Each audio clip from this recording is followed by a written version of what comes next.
is there something more complicated than this, than like getting us into a world that really takes the preservation of private property very seriously? So even that dynamic equilibrium you're talking about, like what is the carrying capacity of the planet? It's like, well, no one can ever really know at any point in time.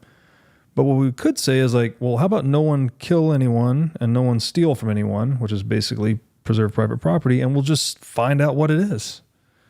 Is there more of a central planning force that needs to be introduced to this? Or do you think we could get by with just this emergent self-organization with private property at its foundation?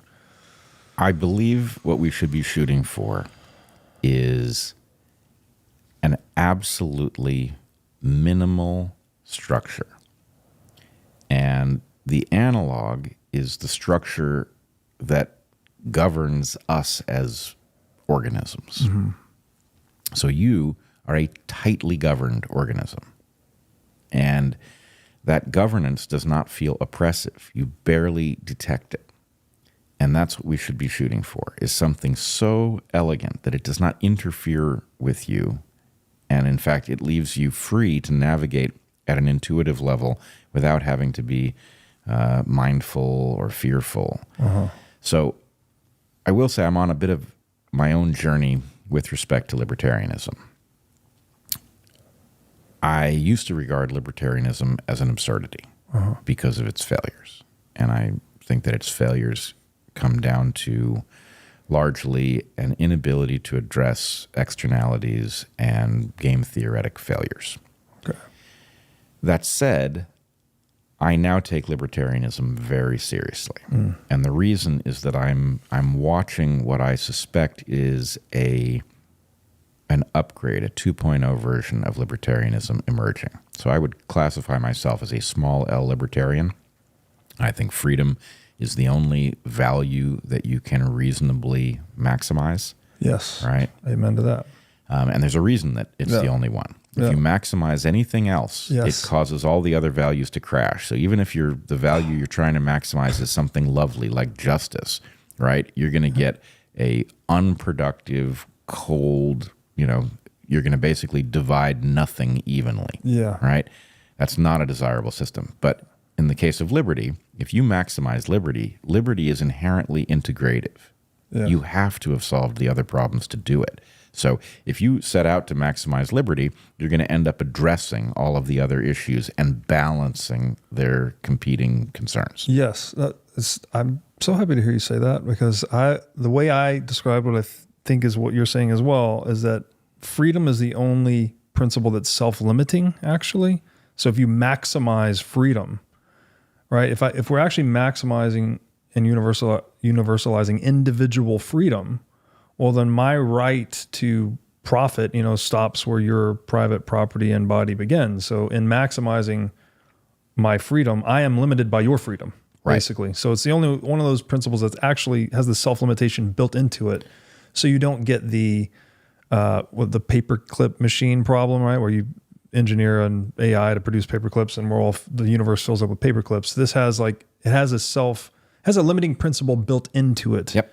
By virtue of its definition. Right. It has a wisdom built into it. Yes. So I'm all ears if we're having that conversation about libertarianism. And I really see it as a 2.0 version of libertarianism. And I call it freedom maximalism, by the way. So the term you just said, maximizing freedom, that's love it. The term, As long as we recognize that this is again a case where you cannot instantiate perfectly. Yeah. We have to be aware that if we try to maximize people's liberty in the present, that we may actually ultimately limit liberty. Right? That's an error we should not allow ourselves. All right. Again, we're trying to provide as much liberty to as many people over the remainder of human history as we can. If we steal from the future in order to be more liberated now, that's cheating. Right. So somehow you have to prevent that, and that's not easy to do. Yeah. I would again take it back to private property, because it's like each person that's kind of running their own calculations on their own stuff, they know, like if I have a capital interest in an asset, I know what's best for that asset to keep it productive into the future, right? And if you dump pollution on it, well, then I'll sue you and all these things. Like it's this skin in the game element, right? That, well, there's this old, I think it was Aristotle, when everyone owns everything, nobody takes care of anything. So when you have social, like public property is basically an oxymoron, right? It's just there's no accountability mechanism built into that. But with private property, you do have this, we often call it private property rights, but there's equally a responsibility. If you don't take care of that asset, well, you're not going to have a thing to have rights to. So, well, I suspect I disagree with you here because, something like Yosemite or the Pacific Ocean, one of these things is publicly held. The other one is a no man's land. The no man's land is jeopardized by a lot of people who own private property over extracting from it. So you have a tragedy of the commons. Yosemite, if it wasn't publicly owned, would be real estate in the hands of the ultra wealthy, presumably. And that does not strike me as the ideal, most liberating way for it to be held. I also think, the fact that you happen to own a mountaintop at the moment, does that really entitle you to take that mountaintop off to access the coal within it? I doubt that. Again, you're stealing from future generations because it's profitable in the present. So I'm not saying I know the answers to those questions. Yeah, that one's hard. It's tough. No. But let's just say this is one of these things where we can agree in principle that liberty is good. I would also point out that there is a radical distinction between formal liberty, things that you are technically free to do, and realized liberty, things that you are actually free to do. I'm not really interested in formal liberty. I'm interested in actual liberty. And sometimes actual liberty is increased by regulation. So let's take a couple examples.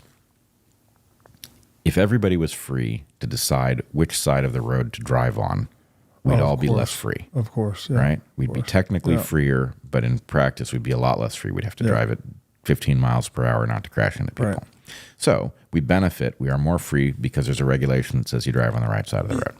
Well, social consensus. I don't know if it needs the regulation or not. Okay. I'm okay with either way. But because we can have social consensus on some things that aren't regulated, like gold being money, for instance. That was a point of social consensus that emerged rather than it was bottom up rather than top down. So that would be my only quibble with that. Well, but I would argue that the best way to get the social consensus on which side of the road to drive on is to make it illegal to drive on the other side so that you can drive up the cost to anybody who decides, hey, you know what? I think we're driving on the wrong side of the road and I'm going to start a movement to go drive on the other side. But let's take another example. It's a good example, though, and it gets to the consent of the governed thing. Which is, I like it because it's a slam dunk. Like, how much liberty do you give up agreeing to drive always on the right side of the road? Not much. It's also a great example of the sacrificing a smaller freedom for a larger freedom. Right. There you go. Likewise, I would say, and this is an example that's not going to age well over very long time scales, but the regulations that make air travel possible and safe are terrifically liberating. But there's nothing more regulated than air travel. Right. I mean, this is a space where, you can sit on the tarmac for 3 hours because a warning light goes on and that requires you to check the system in question when in fact probably it's just a faulty sensor, right? So heavily regulated space, but it means you can go to an airport and be halfway around the world, in less than a day and experience an entirely different culture. That's a tremendous amount of liberty, like something that, 200 years ago, nobody could dream of. Crazy, yeah. So anyway, as long as we're on board with the idea that we should be doing things that actually increase people's liberty, I'm all ears. No, it's an excellent point. And I think we won't go round and round, but I think most of the problems with, say, a true libertarian or freedom maximalist viewpoint is that it's all unseen. We've never seen a world like that. So we can't really say what would air traffic regulation be like in a, pure libertarian or freedom maximalist world. It doesn't mean you can't have regulation. It just tends to mean that things are a little more like English common law tradition and a little less fiat legislation, right? It's not just someone coming into office, signing a law saying you do this now. Right. It's more like, hey, we've observed how these things have worked for a long time. And we're codifying what has been discovered basically in law rather than just imposing arbitrary law. Yeah. And so that is I'm all good with, but it challenges, the challenging thing is we're talking about an abstract reality that doesn't exist. It's like, well, what would it be like if we actually had this true libertarian world and we're self-organizing in this way? So that's the difficulty, I think. And it's not, I don't have a great answer for it. It's just a statement that. No, but I think this is perfect because what I believe you and I will agree on is that what it should say on the door is we are in favor of whatever system maximally liberates people in a meaningful sense over the long term, right? If that system turns out to be a pure libertarian system in the sense that you mean it, I'm cool with that. If that turns out really to liberate more people more meaningfully, great. I don't think it's going to. I think there's going to be some sweet spot. Yeah. Do I know how to name it? I sure don't. Right. But I know how to get there, which is you make a reasonable guess as to where you will increase freedom in what way. Yeah. You instantiate in a careful enough manner that you can then actually check what the consequence of the change was. Mm-hmm. And if you decrease liberty rather than increase liberty by doing it, then hey, whatever you thought was going to happen shouldn't be the guide. What did happen should be the guide. So you can navigate. Yes. Okay. Then I would say it's safe to assume you would be an advocate for more experimentation in that regard, right? If we had more experimentation with different types of governance structures to see what achieved this optimal sweet spot of human flourishing or freedom. So pending one requirement. Mm-hmm. So I'm very frustrated by what the phase of history we've just gone through, because many people will say that, the COVID vaccines were the greatest medical experiment in human history. No, they weren't. Mm-hmm. Because we didn't monitor the outcome. When we say experiment, it requires us to monitor the outcome so we at least have some sense of the consequence of what we did. And it's not going to be something you can do perfectly because, again, if you're trying to maximize liberty over an indefinitely long future, you can't monitor what the consequence is 200 years from now from some change you just made. Right. But you can take a pretty good guess. If I've significantly increased people's liberty in the present and I haven't done so at the cost of something I can't replace, probably that's a liberty increasing mode. Right.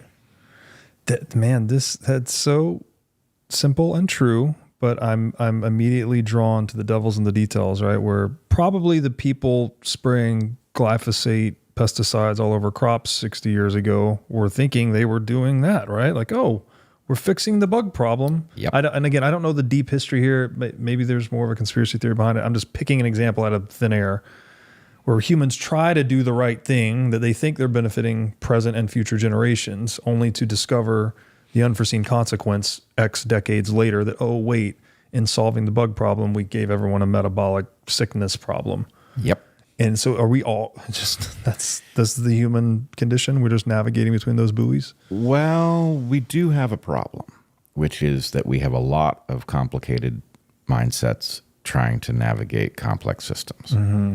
And the delicate nature of human physiology is easily disrupted by stuff that seems like it should be fine because you can't think of a reason it isn't. And then it turns out, wow, have you done a lot of harm? So there is a requirement.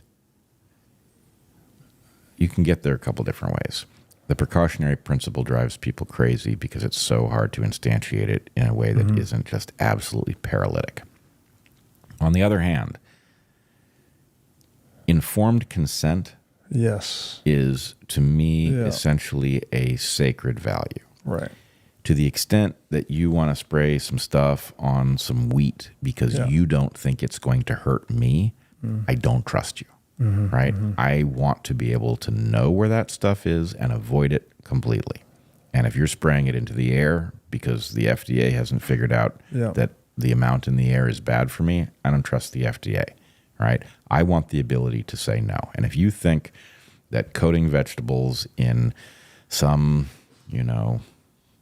polymer or whatever it is that keeps them fresher over longer supply chains, if you think that's perfectly safe, put it on the damn label so I can not buy it. Yeah.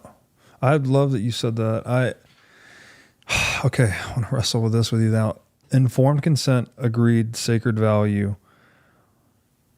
Is there then an incentive by centralized powers, or can there be an incentive by centralized powers to not inform the population about how certain things work so that you can sort of get around that? And I will give you the fiat currency example. I actually think fiat currency is sort of I know this is not a direct health outcome, but it is a wealth outcome. And people not understanding that fiat currency is designed to violate their property rights through the debasement of currency causes them to hold it in their savings account in a way, to an extent I don't think they otherwise would. That's interesting. So it's like and then there's the whole Keynesian economic paradigm that's meant to sort of keep that obfuscation in place, because if you had the actual information about what it's doing, then you would have informed consent, and then something like that would violate informed consent in an economic respect. What are your thoughts about that? Because, and I'm trying to take this now into central banking a little bit. It's like, okay, if we do need these stable laws, equality in the eyes of the law, to have non-corrupt systems, to have informed consent, right? Like to keep that universal. What do we do about an institution that's basically violating everyone's private property all the time through money printing? Like that seems to be really shaking the tree of our civilizational stability. Yeah, it's terrifying. It breaks an obvious feedback. We should want a system where you suffer from your own bad judgment. Right. And the money printers don't suffer from their bad judgment. We suffer from their bad judgment. So to the greatest extent possible, you want the rewards and penalties in the system to track the generation of wealth that is something from which we all benefit, and the avoidance of harm. So yes, I'm dead set against leaving people the right to print money in this way, because that is theft, and I had never thought about it before. But of course, it causes people to hoard money that might otherwise be doing something productive, because you have no idea what its value will be 10 years from now. Yeah, I mean, well, it's the amount of distortions it creates. Basically, when you have a money printer, right, you're incentivized to keep people in the dark about the consequences of money printing. Mm-hmm. And then you get in this very vicious cycle of, well, I can print money to manufacture consent or media narratives that support, or even entire economic paradigms like Keynesian economics to support and justify the monopoly and printing of money. So it's a vicious circle. And do you think there are political solutions to that? Is there something we can do?